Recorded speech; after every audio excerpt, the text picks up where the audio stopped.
राम राम। तो हमारा चल रहा है श्री दामोदर अष्टकम प्रथम श्लोक। नमामीश्वरम सच्चिदानंद रूपम लसत कुंडलम गोकुले भ्राजमानम यशोदाभियो लुखलाद धावमानम परामृष्ट मत्तम द्रुत गोप्य। तो इसकी हम पढ़ रहे थे दिग्दर्शनी वृत्ति।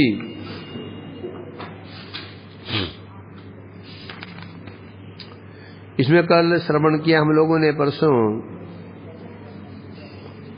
कि मैया ने जब ये रोज मैया की बस शिकायत आती थी, आज हमारे घर में कृष्ण घुसे और सब दूध दही खा लिया, मक्खन खा लिया, मटकी फोड़ दी।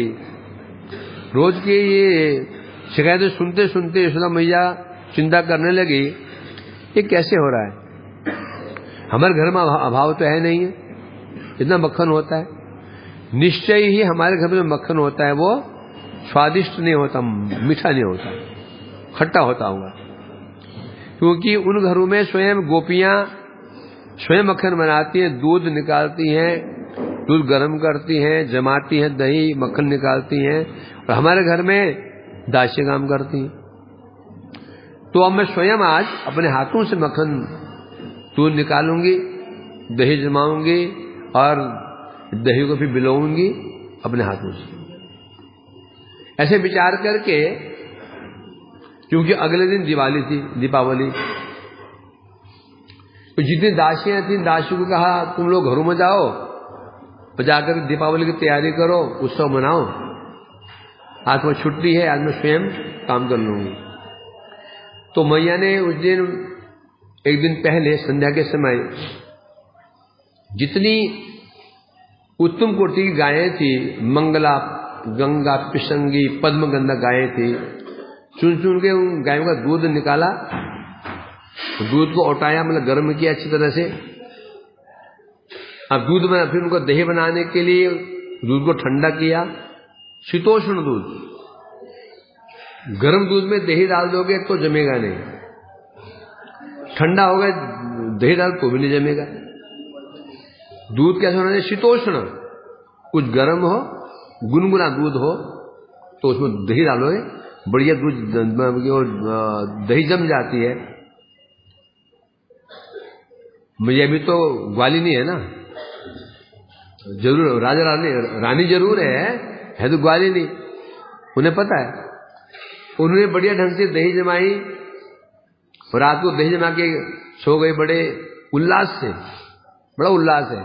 कल सुबह अपने हाथों से मैं दही बिलोऊंगी, दही मंथन करूंगी, अपने हाथ में मक्खन निकालूंगी अपने हाथों से, फिर तो कृष्ण अवश्य ही हमारे घर में मक्खन खाएगा।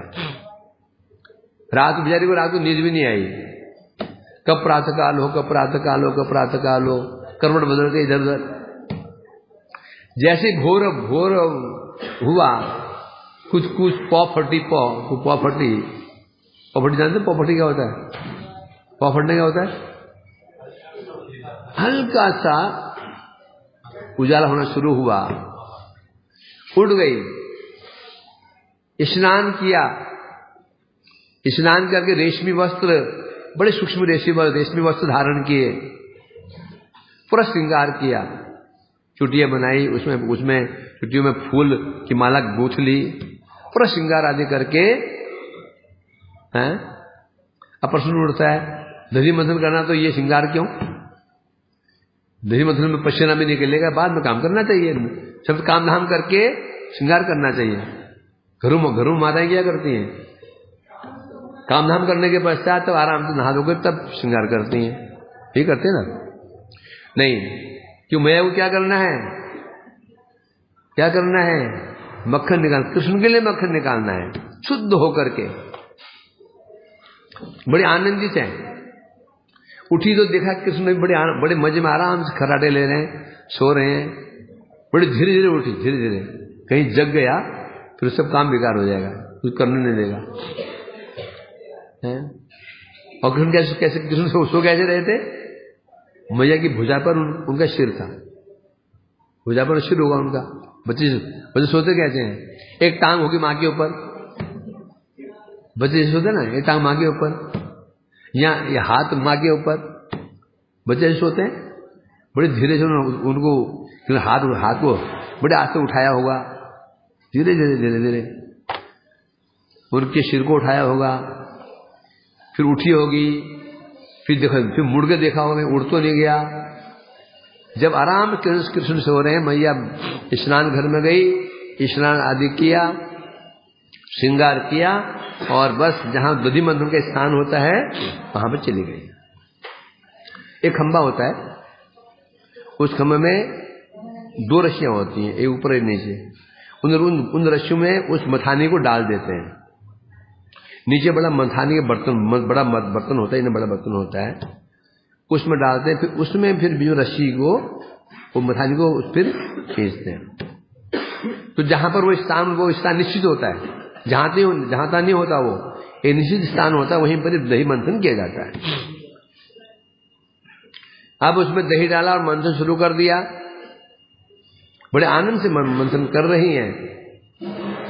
आप जो गांव में रहने वाले जानते होंगे, एक घर में दही मंथन होता है ना, यहां दही मंथन यहां होगा तो यदि प्रातः काल या रात का समय हो, आवाज गेट है ना, गेट आवाज आएगी, घर घर घर घर, वहां तक हो जाती है।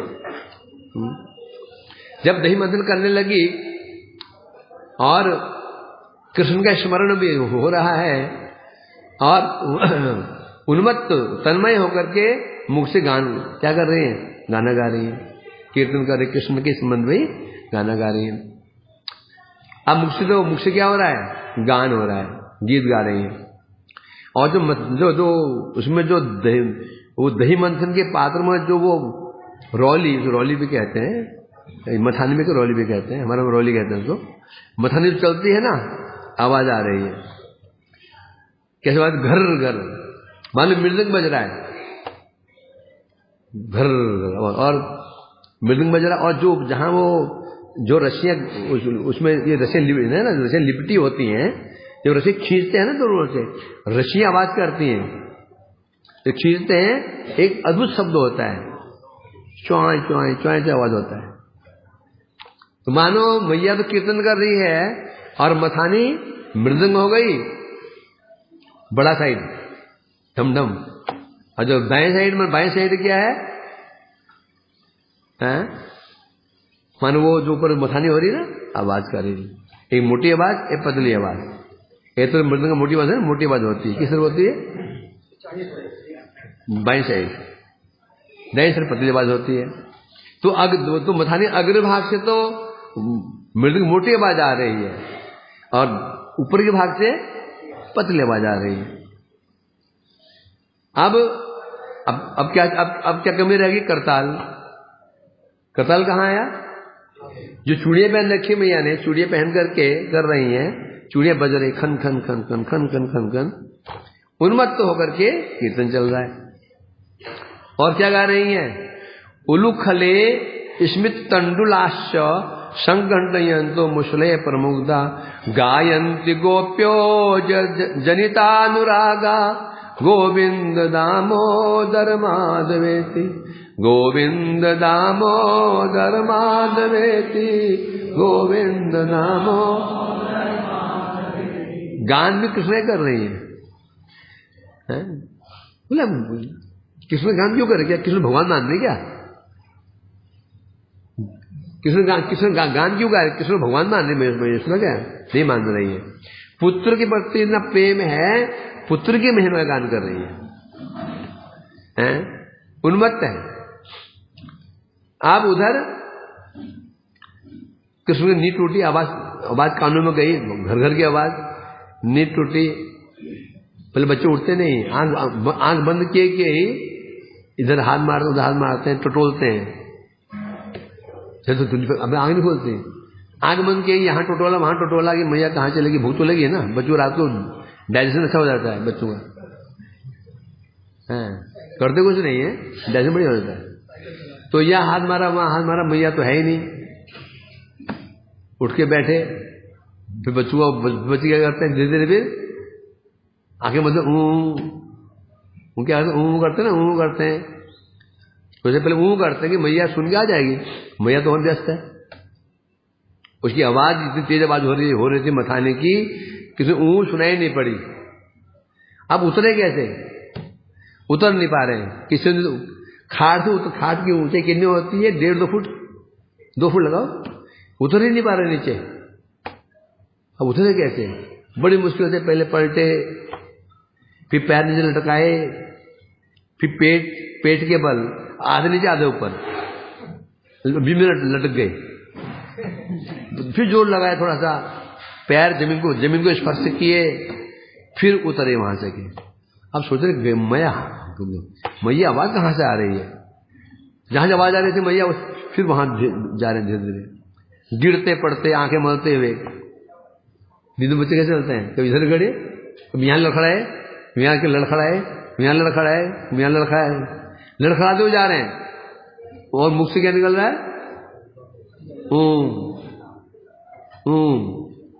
कर जा रहे हैं मुख से। और बिल्कुल पास से पहुंच गए जहां मंथन हो रहा था। अब थोड़ा वहां जोर से मतलब कि रोना शुरू किया, मैया सुन ले। मैया का ध्यान तो वहां था, तो उससे तो विचार के क्या करना चाहिए? मैया का ध्यान कैसे भंग करना चाहिए, अपने आकर्षण करना चाहिए? अच्छा, मेरे और मैया के बीच में ये मथानी जो है ना, ये बाधक बनी हुई है। मैया मेरी ओर ध्यान नहीं दे पा रही है, बाधक क्या है? ये मथानी, इसे रोकना होगा। उन्होंने मैया के होना क्या चाहिए था? मैया का आंचल पकड़ना चाहिए था ना। उन्होंने मैया का आंचल क्यों नहीं पकड़ा? नॉर्मली क्या होता है, भाई आंचल पकड़ लेते हैं, तो उन्हें मथानी क्यों पकड़ ली? उन्हें विचार किया, जब मेरे जोर से रो रहा हूं तो ध्यान भंग नहीं हो रहा है, आंचल भी काम नहीं करेगा। तो इनको ये मथानी है, जाकर जो मथानी थी वही पकड़ ली। जब पकड़ लिया, घूमे नहीं। तब मेरा ध्यान पीछे और गया, देखा कृष्ण खड़े हुए और ऊँ करके रो रहे हैं।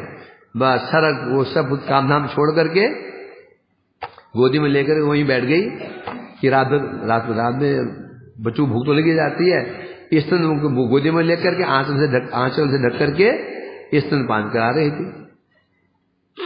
हैं? उधर दूध, चूल्हे में दूध रखा हुआ था उबलने के लिए, और ध्यान मैया के कृष्ण की ओर था। उधर क्या हुआ, वो दूध उफन रहा था। दूध अब उफन के चूल्हे में गिरने वाला था। जैसी दृष्टि पड़ी मैया की कि दूध गिरने वाला है, यहां टीका में कह रहे हैं, मानो दूध ने सोचा कृष्ण का पेट कैसा है, कैसा है, अच्छा, अनंत ब्रह्मांड उस पेट में समा जाए। उनका पेट भरने वाला नहीं है।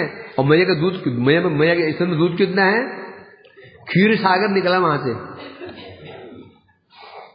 क्षीर सागर में उनके स्तन से निकला है। तो वहां ना दूध अथाह है, पेट भी विशाल है, ना दूध खत्म होने वाला है, ना पेट भरने वाला है। तो फिर मेरा क्या काम है? मेरा काम ही नहीं है। जब मैं कृष्ण प्रभु की सेवा में नहीं लग सकता, तो जीवन धारण करने का क्या मतलब है? आत्महत्या कर लेता हूं। क्या करूं?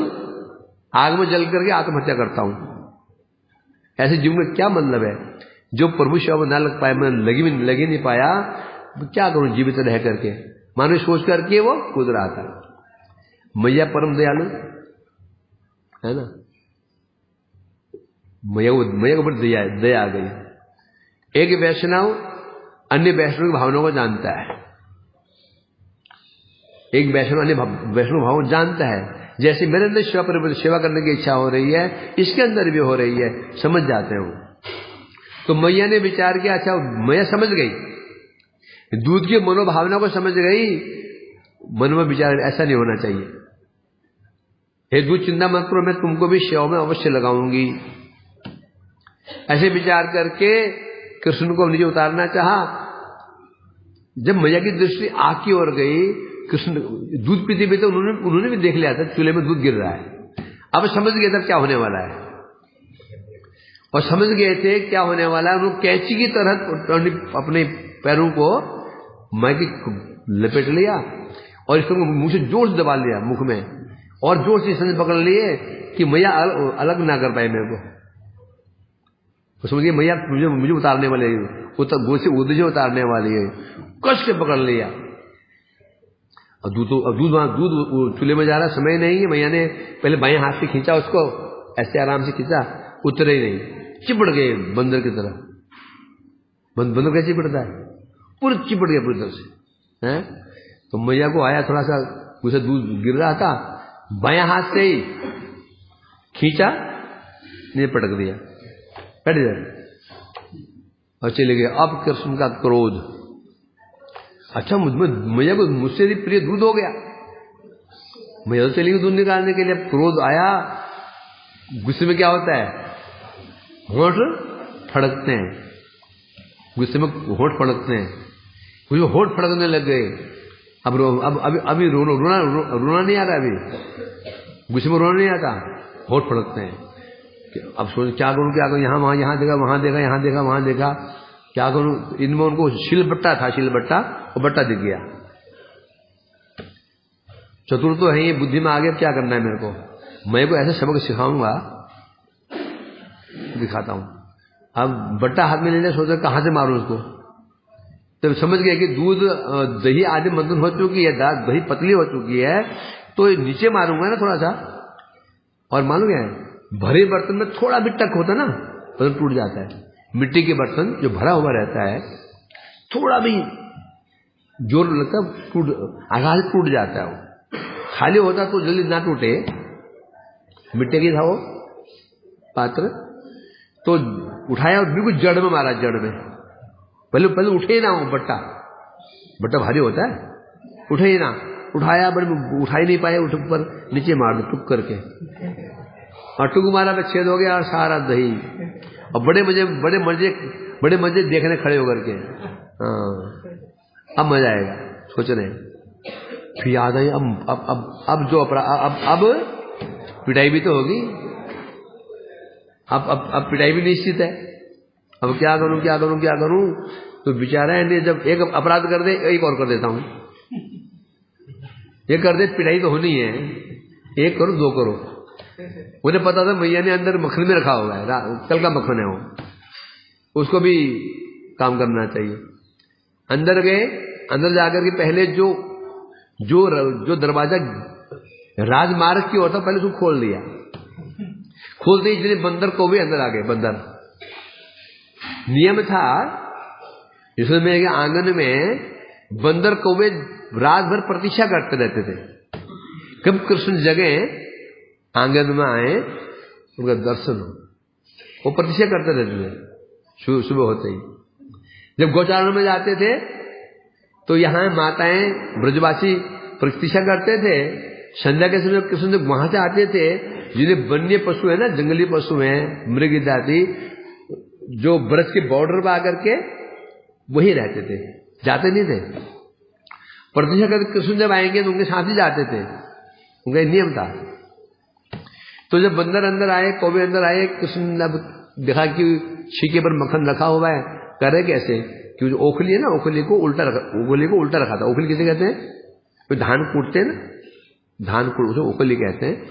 तो ओखली को धान कूटने के पश्चात माताएं क्या करती है, उसको उल्टा रख देती है, कहीं इसमें चूहा न चला जाए, गंदगी न चले जाए, चूहा कहीं इसमें बिट ना कर, टट्टी ना कर दे। धक्के मार मार के उसको लाए, उसके नीचे चढ़ गए। चढ़ करके बस एक हाथ से वो छिंगा पकड़ लिया, दही निकाल लेते हैं, मक्खन निकाल लेते। बंदर अभी आगे, कौवे आगे तो खिला रहे थे। क्यों खिला रहे हैं?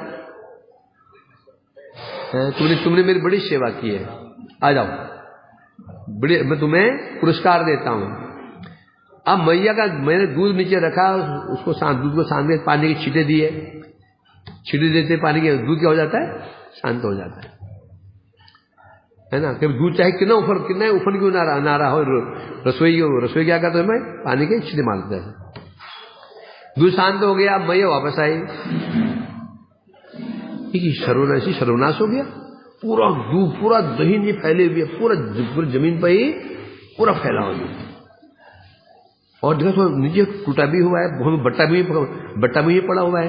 समझ गए कार्य बट्टे से मार के किया गया है, वो किया कौन? ऐसे कार्य कौन कर सकता है? तो समझ गया कि मैंने जबरदस्ती उसको नीचे उतारा था ना गोदी से, गुस्सा आ गया, उसने काम किया। कुछ क्रोध भी, कुछ हंसी भी। जब बच्चे बदमाशी करते हैं, कई बार गुस्सा भी आता है, हंसी भी आती है। हंसी क्यों? हंसी क्यों आई? चतुराई देख करके। क्या चतुर है, इसने ऊपर नहीं मारा, आघात कहां किया है? जड़ में किया है। अच्छा भी लगा, लड़का बुद्धिमान है, बुद्धिमान। आगे आगे नाम रोशन करेगा ये, है ना। कई बार बच्चे है ना शरारत करते हैं, उनको ऐसे काम करते हैं जो बड़ा बुद्धिमान काम, बड़ा बुद्धिमानी काम होता है। तो माता को गुस्सा तो आता है, सोचो काम तो अच्छा कर रहा है, मतलब आगे कुछ करेगा ये, पर गुस्सा भी आया। गुस्सा क्यों आया? इस बेवकूफ ये पता नहीं है कि अभी अब ये खाएगा क्या। गुस्सा इसलिए कि मेरी मेहनत बेकार चली गई। गुस्सा ये आया कि अब थोड़ी देर में क्या मांगे बताओ? मक्खन मांगेगा, है नहीं। इन्हीं मैंने जो मक्खन बना रहे थे, इसके लिए बना रहे थे, इसने सब चौपट कर दिया, पर वो है कहां? दिखाई नहीं पड़ रहा है। गुस्सा तो आया। तो अब कृष्ण क्या कहते, जो दही बिखरी थी ना, उसमें चल करके ही अंदर कमरे में गए थे। बच्चा बुद्धि तो है ही ना, बच्चा बुद्धि तो है ही है। बोल बच्चा बुद्धि क्यों करे भगवान को? इसमें कृष्ण बच्चा बुद्धि है, समझे कि नहीं? नहीं तो लीला ही आस्वादन नहीं हो पाएगा। कृष्ण विस्मृत है, योग माया के द्वारा कृष्ण अपने आप को विस्मृत कर देते हैं। कृष्ण की इच्छा से योग माया ही कृष्ण को विस्मृत करा देती है, मैं भगवान हूं। योग माया ही विस्मृत कर देती है ब्रजवासियों को, कृष्ण भगवान है।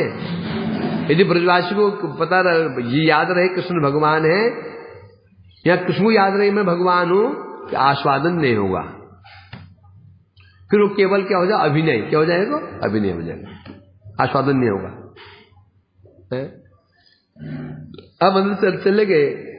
टीकाकार ऐसे भी कहते हैं, भगवान बड़े दयालु होते हैं। भगवान अपने जीवों को अपने पदचाप दे देते हैं कि तुम मुझे कैसे प्राप्त करोगे। भगवान में दयालु होते हैं, भक्तों को क्या देते हैं? चिन्ह देते हैं, तुम्हें ऐसे मुझे प्राप्त करना है। किस रूप में?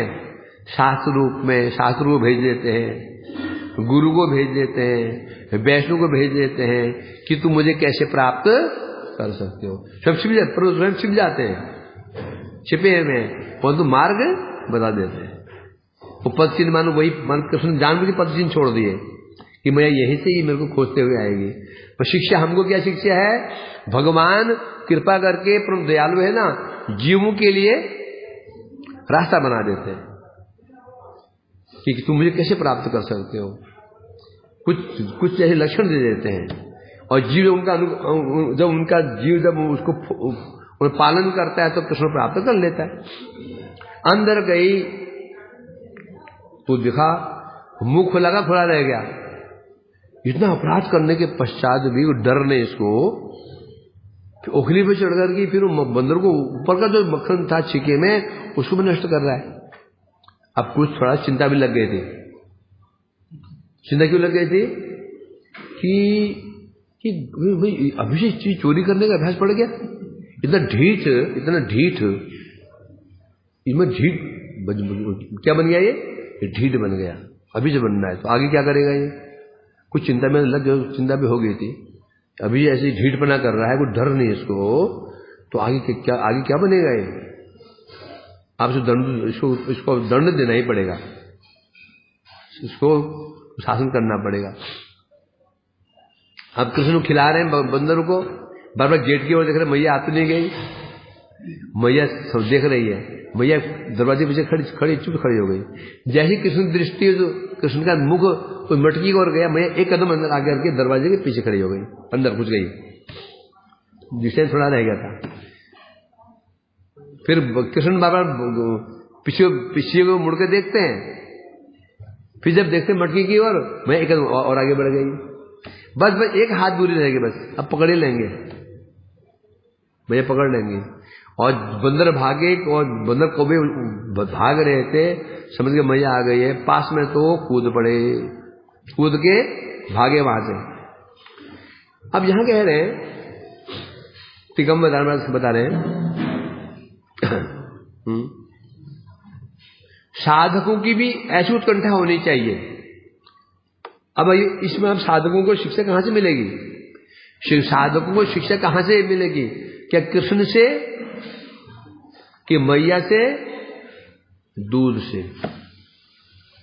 साधक कौन है? दूध। या हमारे जो कृष्ण ने किया, ये इसमें कोई शिक्षा का विषय, हमारे शिक्षा का विषय नहीं है, ये उनके आस्वादन का विषय है। यहां शिक्षा किससे ग्रहण करनी पड़ेगी? दूध से। यहां गुरुदेव कह रहे हैं, देखो दूध कितना उत्कंठित है, जब मैं शिवा में लग ही नहीं पाया, तो जीवित है क्या करूं मैं? जीवनोपि मृतो ही स निहित कर्म विरागाय न धर्म न कल्पते न तितपद सेवाय जीवनोपि मृतो ही स। जिसका कर्म धर्म के लिए नहीं होता, धर्म वैराग्य के लिए नहीं होता, वैराग्य भगवान की सेवा के लिए नहीं होता, वो व्यक्ति जीता जी मरा है। क्या कह रहे हैं? जैसी आसक्ति, जैसे उत्कंठा दूध की है, उसी प्रकार से साधक की होनी चाहिए। भजन करते हैं भगवान की स्फूर्ति, लीला, कृपा अनुभूति तो हमारे जीवन व्यर्थ है। जो हम भजन कर रहे हैं, भजन करते हुए भगवान की स्फूर्ति होनी चाहिए, लीलाओं की स्फूर्ति होनी चाहिए, हैं? यदि धाम की कृपा की अनुभूति, क्या विशेष है? क्या होना चाहिए? धाम की कृपा की अनुभूति, गुरु जी की कृपा की अनुभूति, कृष्ण की कृपा की अनुभूति होनी चाहिए, हैं? तो हमारे जीवन व्यर्थ है। यहां महत्वपूर्ण शब्द क्या है? ये अनुभूति। इससे क्या होगा? अनुभूति से क्या होगा? उत्साह बढ़ेगा, है ना? जैसे गांव में क्या होता है ना, रात्रि में जो अंगीठी होती है उसके ऊपर राग डाल देते हैं, तो जो आग होती है वो दबी रह जाती है। प्रातःकाल उसमें कंडे डाल के माता फिर फूकनी होती है, लोहे की फूकनी, तो फूक मारती है। जब धुआं निकलना शुरू हो जाता है, उत्साह और बढ़ जाता है, और जो फूक मारती है, क्यों? धुआं निकल रहा है, उत्साह और बढ़ जाता है। उसी प्रकार से बता रहे हैं यहां पर, जो साधक भजन कर रहे हैं, भजन बड़ी बात, माला साधन बड़ी बात, साधन कर रहे हैं, परंतु महत्व साधन का नहीं है, महत्व अनुभव का। जब हमें अनुभूति हो जाती है, वो अनुभव होता है कि हम पर धाम की कृपा है, वैष्णव की कृपा है, गुरु कृपा हमें हो रही है, उत्साह बढ़ जाता है। उत्साह निश्चय तब होगा। यदि अनुभव नहीं करेंगे, अरे सीधे सा एक जगत में नियम होता है, आप गए डॉक्टर के पास, दवाई लेकर के आए, अभी एक डोज खाई है,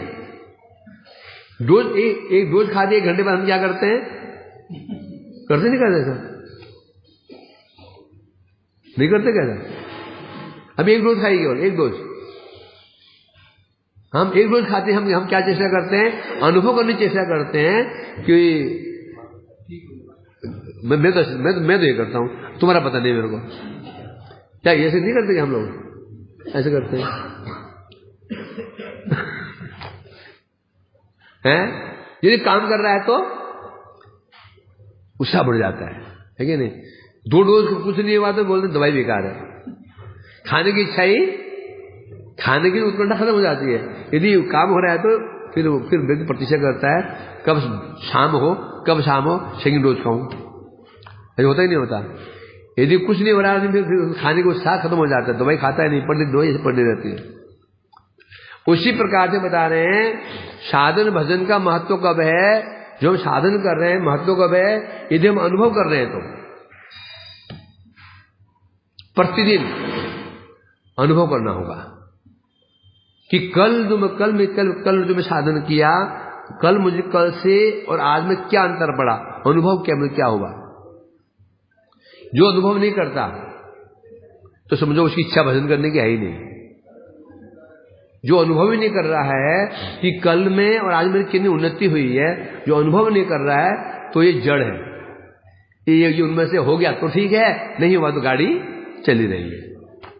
वास्तव भजन करना चाहता है, नित्य प्रति उसका अनुभव करना पड़ेगा कि कल में आज में मेरी चित्त वृत्ति कितनी परिवर्तित हुई है, नाम में रुचि कितनी हुई है, वैष्णव के प्रति में श्रद्धा कितनी बढ़ रही है, निंदा करने की वृत्ति कितनी कम हुई है, प्रशंसा करने की वृत्ति कितनी कम हुई है, वैष्णव के दोष देखने की वृत्ति कितनी कम हुई है, पॉजिटिव कितना, नेगेटिव कितना।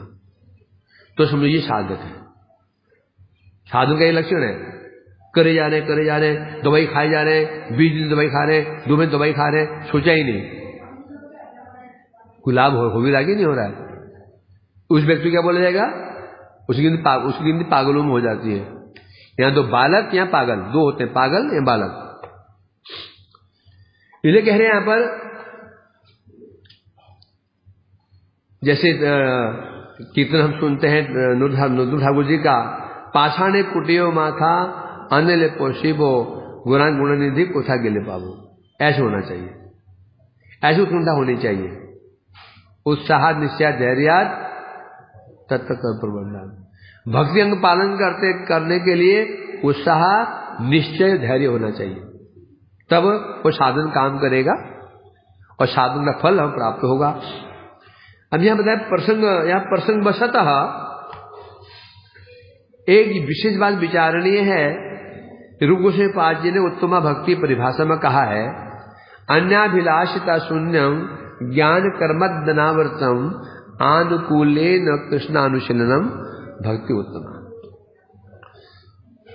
अब जो ये लीला चल रही है, दामोदर लीला, इसमें ये श्लोक को यहां लगा रहे हैं।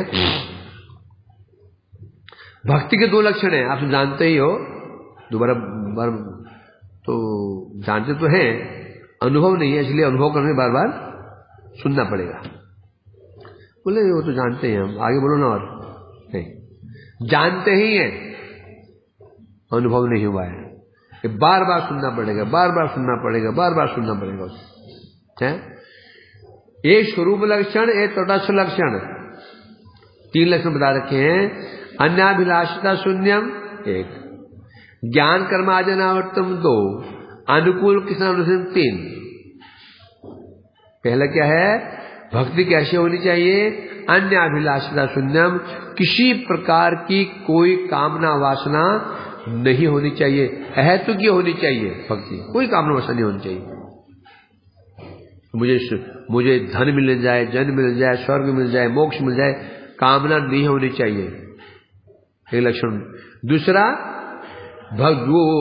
भक्ति ज्ञान कर्म से ढकी हुई नहीं होनी चाहिए। और सबसे बड़ी बात क्या है, ये 2 जो लक्षण हैं, ये लक्षण है तटस्थ। मुख्य होता है स्वरूप लक्षण, ठीक है। अनुकूलेन कृष्णानुशीलनम, अनुकूल रूप में क्या होना क्या चाहिए, जो कृष्ण अनुशीलन है, अनुशीलन क्या, श्रवण कीर्तन स्मरण जो हम अनुशीलन कर रहे हैं, कैसा होना चाहिए बता रहे हैं, अनुकूल रूप में होना चाहिए। अनुकूल कहने से, अनुकूल मतलब क्या है, जो अनुकूल बोल दिया तो मतलब प्रतिकूल भी है, तो सिद्ध हो गया। भगवान भक्ति का जो अनुशीलन है 2 प्रकार से होता है, अनुकूल रूप में करना है, इसका मतलब प्रतिकूल भी है। विशेषण वही लगता है जहां उसके जैसे एक वस्तु और हो, है? एक गाय थी, काली गाय, गाय एक ही थी। ग्वाले ने कहा भाई वो ग्वाला क्या बोलेगा कि व्यक्ति को, वो जो काली गाय है ना उसमें खदेड़ दो, बोलेगा। गाय एक है, काली गाय है, तुम क्या बोलोगे, हैं?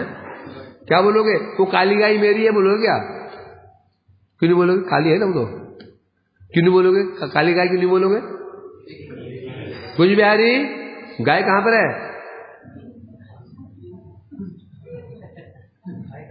गाय कहां पे?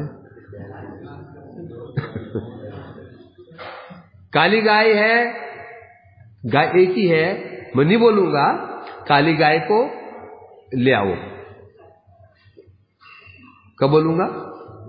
यदि मैं कोई सफेद गाय भी है तो विशेषण तभी दिया जाता है जो किसी व्यक्ति वस्तु की विशेषता को बताता था, उसे विशेषण दिया जाता है ना। तो इसलिए कह रहे हैं यहां पर, अब भक्ति कैसे होनी चाहिए? अनुकूल रूप में होनी चाहिए। तो भक्ति के प्रतिकूल रूप में भी होती है। अनुकूल जहां पर है, प्रतिकूल वहां पर ही है। अनुकूल मतलब यहां क्या, हमको अनुकूल का अर्थ क्या लेंगे हम लोग? अब यहां बताना, कई लोग ऐसे हैं अनुकूल का अर्थ ये लेते हैं कि जो हम भगवान की भक्ति कर रहे हैं, भगवान को अच्छा लगना चाहिए। गुरु की सेवा अनुकूल रूप में होनी चाहिए, वैष्णव सेवा अनुकूल रूप में होनी चाहिए। अनुकूल मतलब जो हम कर रहे हैं गुरु जी को अच्छा लगना चाहिए, भगवान को अच्छा लगना चाहिए। अर्थात कृष्ण ने रोष माना वृत्ति। अनुकूल का अर्थ कोई लोग ऐसे करते हैं, कृष्ण ने रोष माना वृत्ति है अनुकूल अनुशीलनम। समझ रहे हो? हम जो कुछ भी कर रहे हैं वो भगवान को अच्छा लगना चाहिए, इसे अनुकूल सेवा कहा जाता है। ऐसे है कि नहीं? एक गुरु की सेवा करता है, सेवा कब बोली जाएगी? जब गुरु जी को जो सेवा कर रहा है गुरु जी को अच्छा लगे तो उसको क्या बोलेंगे हम लोग? अनुकूल सेवा। ऐसे है कि नहीं?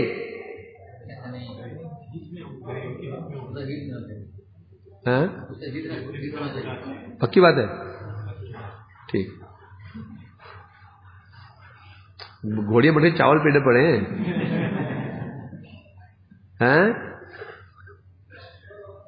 ये तो समझ गए ना। जो घोड़े मठ में नहीं आया उसको समझा के दिखा दो, उसको पूछो, नहीं बोल पाएगा। और तो बात छोड़ दो, नास्तिक की तो बात छोड़ दो, जो और संप्रदाय में ना, और संप्रदाय वाले हैं, उनको भी ये सूक्ष्म ज्ञान नहीं होगा, उनको भी संभव ही नहीं। ये तो घोड़े मठ की संपत्ति है। क्योंकि जो हम कर रहे हैं भगवान को अच्छा लगना चाहिए, गुरु को अच्छा लगना चाहिए, वैष्णव को अच्छा लगना चाहिए। यदि सोचेंगे तो दोष आ जाएगा। क्या दोष आ जाएगा? नंद किशोर जी, अनुकूल सेवा कैसे कहते हैं? जिससे जिस सेवा कर उसको अच्छा लगना चाहिए ना, है कि नहीं?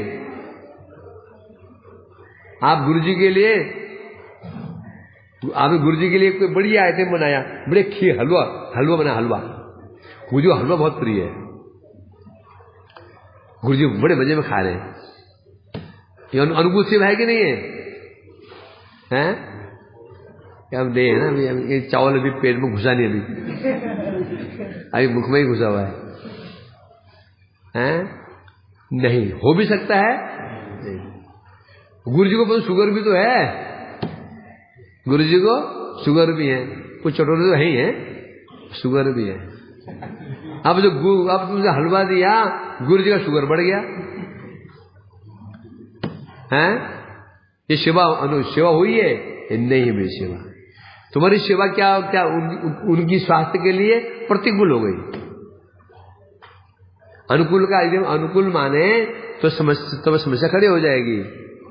तो क्या होना चाहिए? जो हमने सेवा की गुरु जी को अच्छा भी लगना चाहिए, उसे गुरु जी का कल्याण हित भी होना चाहिए, उनका हित होना चाहिए, तो ठीक है।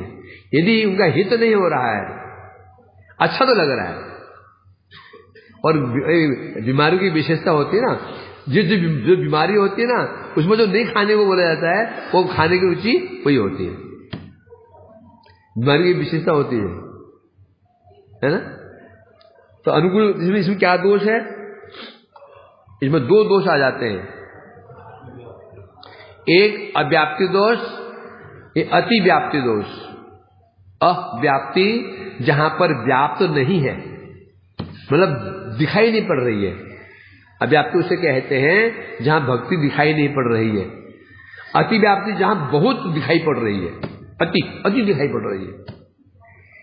ये दोष आ जाएंगे इसमें है। अब उदाहरण कृष्ण का ही लेते हैं। मतलब ये हुआ जो हम कर रहे हैं भगवान को उसमें आनंद होना चाहिए, है ना। इसको मान के दो दोष आ जाने वाले हैं, एक अव्याप्ति अतिव्याप्ति। पहले अब ये अव्याप्ति का दोष यही दिखाई पड़ रहा है। कृष्ण दूध पीना चाहते हैं, दूध उनको मैया का स्तनपान करने में उनका आनंद आ रहा था और मैया ने पटक के नीचे रख दिया और दूध बजाने चले गई। कृष्ण को आया क्रोध। अब ये जो मैया ने जो कार्य किया ये अनुकूल हो गया प्रतिकूल हुआ। कृष्ण दूध पीने की इच्छा हो रही थी, उनका पेट भरा हुआ नहीं था, मैंने उन्हें पटक दिया उनको और दूध बचाने को दौड़ी। कृष्ण को अच्छा नहीं लगा। तो होना क्या चाहिए था, कृष्ण को अच्छा लगना चाहिए था, अच्छा नहीं लगा। अब क्या समझे इसको।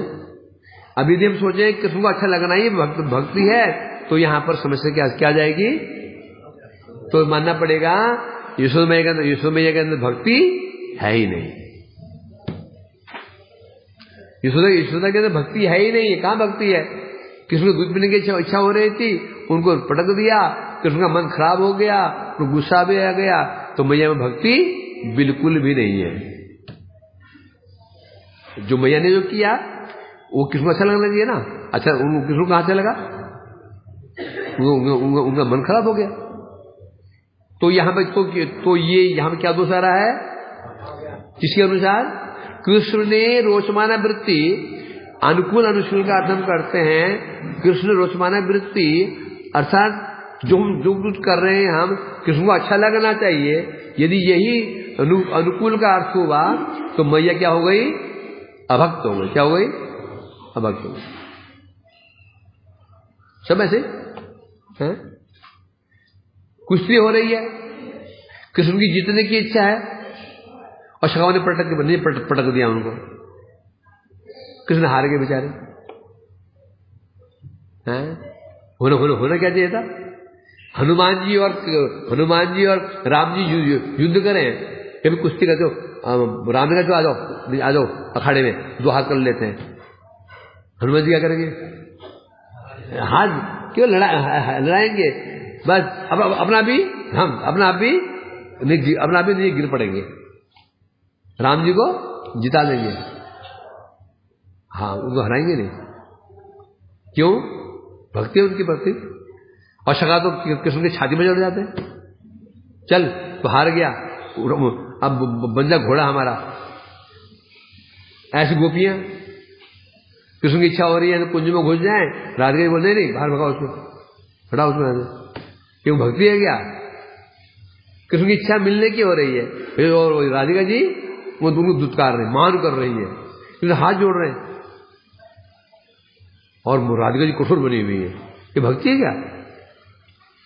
तो कृष्ण ने रोषमाना वृत्ति यदि मान लेते अनुशीलन का अर्थ, तो राधिका जी ब्रजवासी, सब ब्रजवासी क्या बन जाएंगे, क्या सिद्ध हो जाएंगे, अभक्त।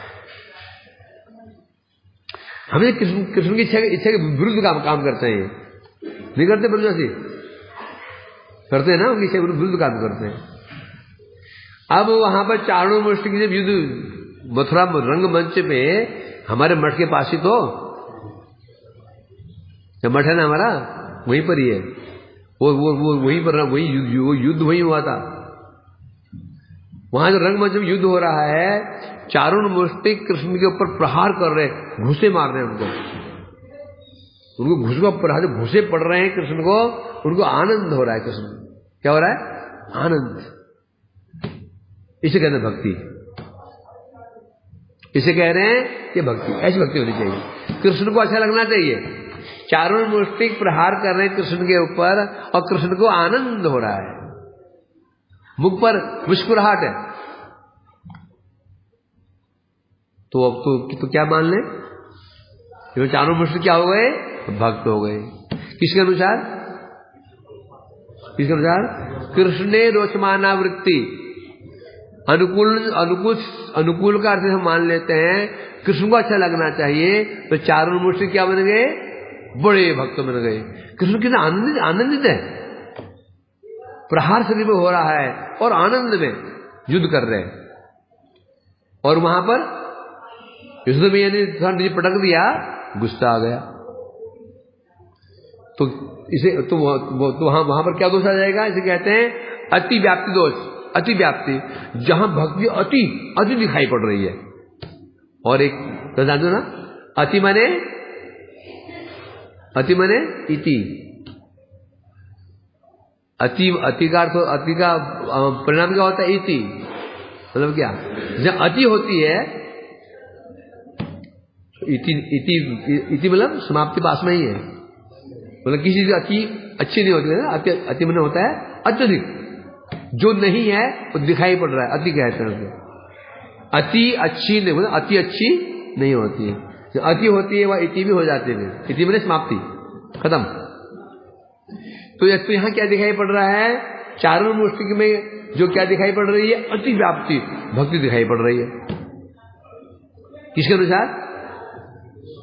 कृष्णे रोषमाना वृत्ति, जो हम कर रहे हैं कृष्ण को अच्छा लगना, ये अनुकूल अनुशीलन है। यदि यही सेवा है तो फिर चारों मूर्ति भक्त बन गए और इसमें मैया अभक्त बन गई। वृंदावन घूसे पड़ रहे नहीं पड़ रहे भाई? हैं पड़ गए घूसे कृष्ण को? और यहां दिख रहा है कहां घूसे पड़ गए।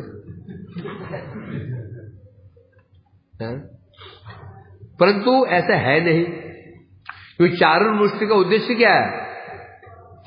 कृष्ण को मशल करके, पीस करके मार डालना।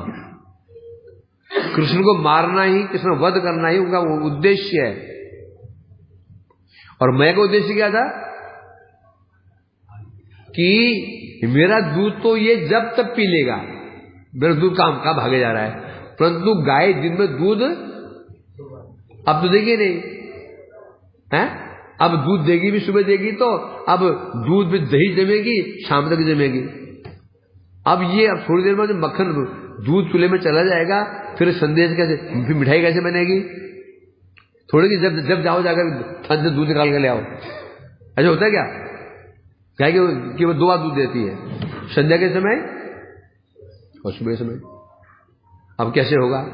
तो मैया ने जो मैया दूध बचाने के लिए गई, वहां उद्देश्य क्या था? ये बाद में क्या खाएगा, ये बाद में क्या फिर संदेश कहां से खाएगा? मेरे दूध से संदेश बनेगा नहीं। मेरा दूध तो मेरे पास है, वो संदेश बनेगा नहीं। संदेश तो गाय के दूध से ही बन। इसलिए मैया ने जो यहां कार्य किया है, ये कृष्ण के हित के लिए ही, उनके हित के लिए ही उन्होंने कृष्ण को नीचे पटक दिया और दूध बचाने के लिए चली गई। राधिका जी कृष्ण को कुंज में आने से रोकती हैं। क्यों रोकती हैं? क्यों रोकती हैं? उनका आस्वादन बढ़ाने के लिए। जितना मुझको रोकूंगी, इनकी इच्छा और उत्कट हो जाएगी, आस्वादन भी अधिक होगा। तो वास्तव में ये भक्ति है। तो ये जो रोजमाना वृत्ति, ये अर्थ गलत है। तो क्या होना चाहिए? रोजमाना वृत्ति भी होनी चाहिए और कृष्ण के हित में भी होना चाहिए।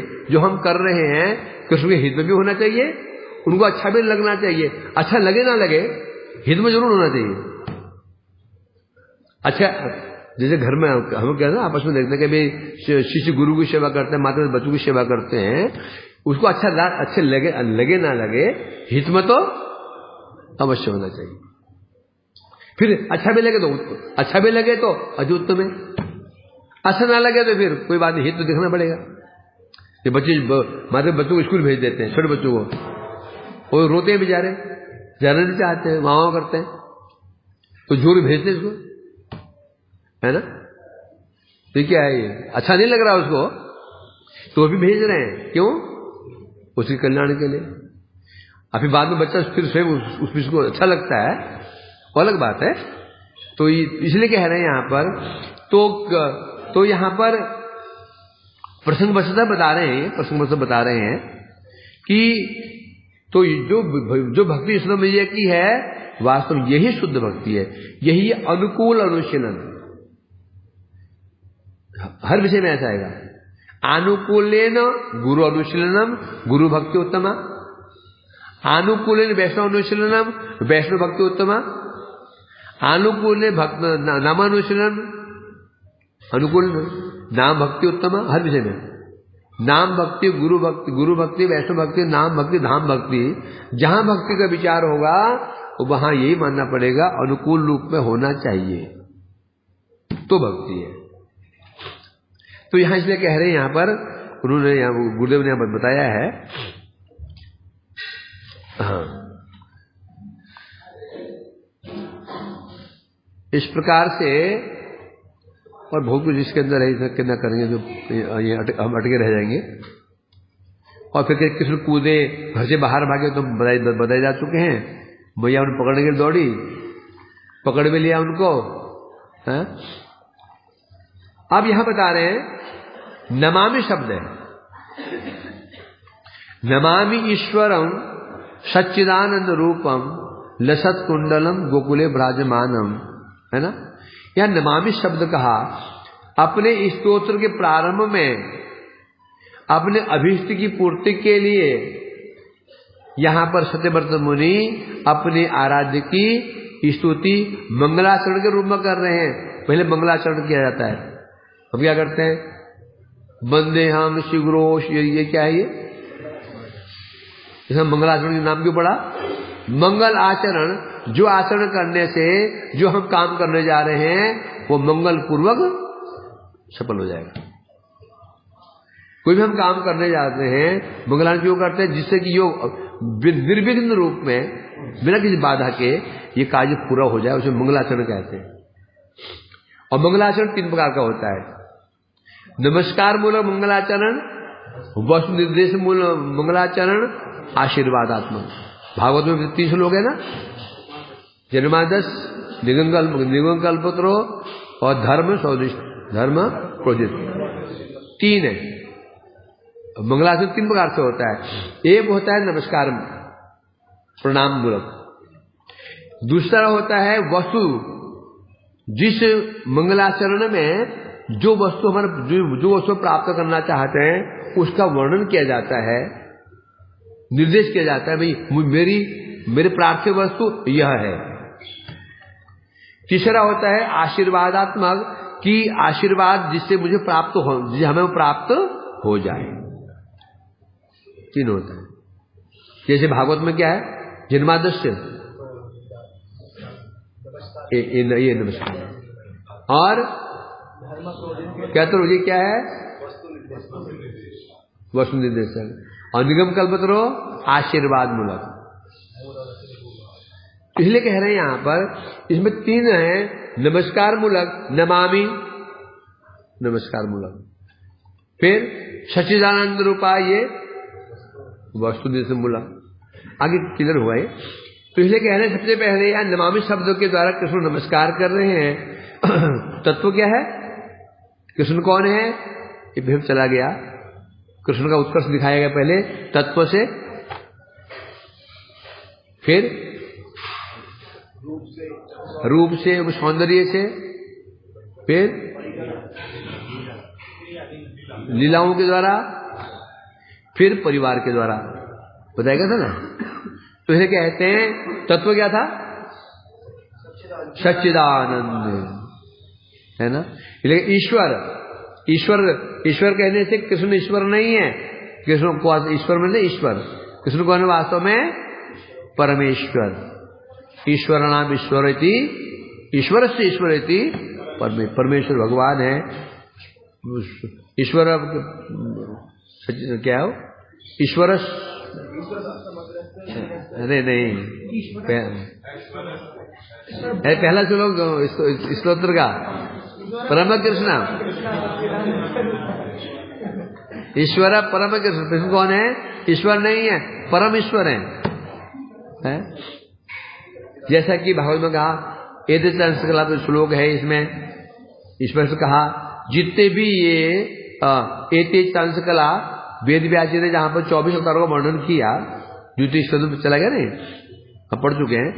तो एते कह रहे हैं, एते मने एते इशारा कर रहे हैं, एते एते मने होते सामने जो चीजें हैं, एते सामने को एते यह कहते हैं, और दूर होती है उसको ते स स ए स मने यह, स मने वह, दूर को स कहते हैं, और ये पास में ऐसो ऐसो ऐसो एते।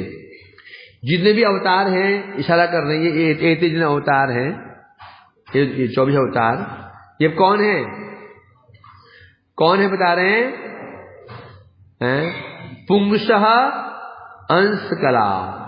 पुंसः कहने से पुरुषावतार, कौन पुरुषावतार, कारण विष्णु, जो विष्णु हैं उनके कोई अंश है, कोई कला है, परंतु जो 19 नंबर अवतार है, 19 के 19 नंबर अवतार है, जो कृष्ण है, स्वयं भगवान है, और प्रत्येक युग में जगत में अवतीर्ण होते हैं असुर को विनाश करने के लिए। तो सिद्ध हो गया यहाँ पर, जो जिन्हें नमस्कार कर रहे हैं, सत्यव्रत मुनि नमस्कार कर रहे हैं, ना तो द्वारिकाधीश है, ना वो राम है, ना नरसिंह है, वो नमस्कार किसे नमस्कार कर रहे हैं, कृष्ण किसे कर, कृष्ण नमस्कार कर रहे हैं। क्यों ब्रज, क्योंकि बोलो कैसे माने, क्योंकि लीलाएं कहाँ की हो रही हैं, कहाँ की लीला का वर्णन कर रहे हैं, वो तो ब्रज की लीला का वर्णन कर रहे हैं। ब्रज में ना राम है ना द्वारकाधीश है। तो इस सत्यव्रत मुनि के आराध्य यहाँ पर परमेश्वर स्वयं कृष्ण है, द्वारकाधीश भी नहीं है, अन्य अवतार भी नहीं है। चलो कल आगे पढ़ेंगे अब इसको ऐसे ही। वांछा कल्पतरुभ्यश्च कृपा सिन्धुभ्यो पावन वैष्णवेभ्यो।